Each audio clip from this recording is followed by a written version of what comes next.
Hi mga kalutong bahay! Ngayon po magluluto tayo ng chop suey. Mga ingredients. First, magisa ng bawang at sibuyas. Then, isama natin ang carrots at ang young corn. Then, ilagay natin ang ating giniling.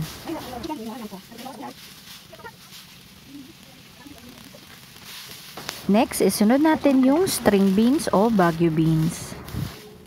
Next, isunod naman natin yung hipon. Lagyan natin ng patis para sa pampalasa. Let it simmer for 2 minutes. After 2 minutes, lagyan natin ng paminta. Next, isunod natin ang ating sayote. Let it simmer for 2 minutes. After 2 minutes, lagyan natin ng konting tubig. Pero dito nilagay namin yung katas ng hipon. Next, lagyan lang natin siya ng konting seasoning powder. Takpan. Next, lagyan natin ng slurry or yung pampalapot. Tikman at hayaang kumulo for another 2 minutes.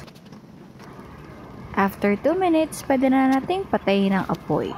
At ito na ang ating finished product. Wow!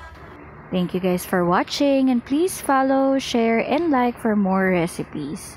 Thank you. Bye!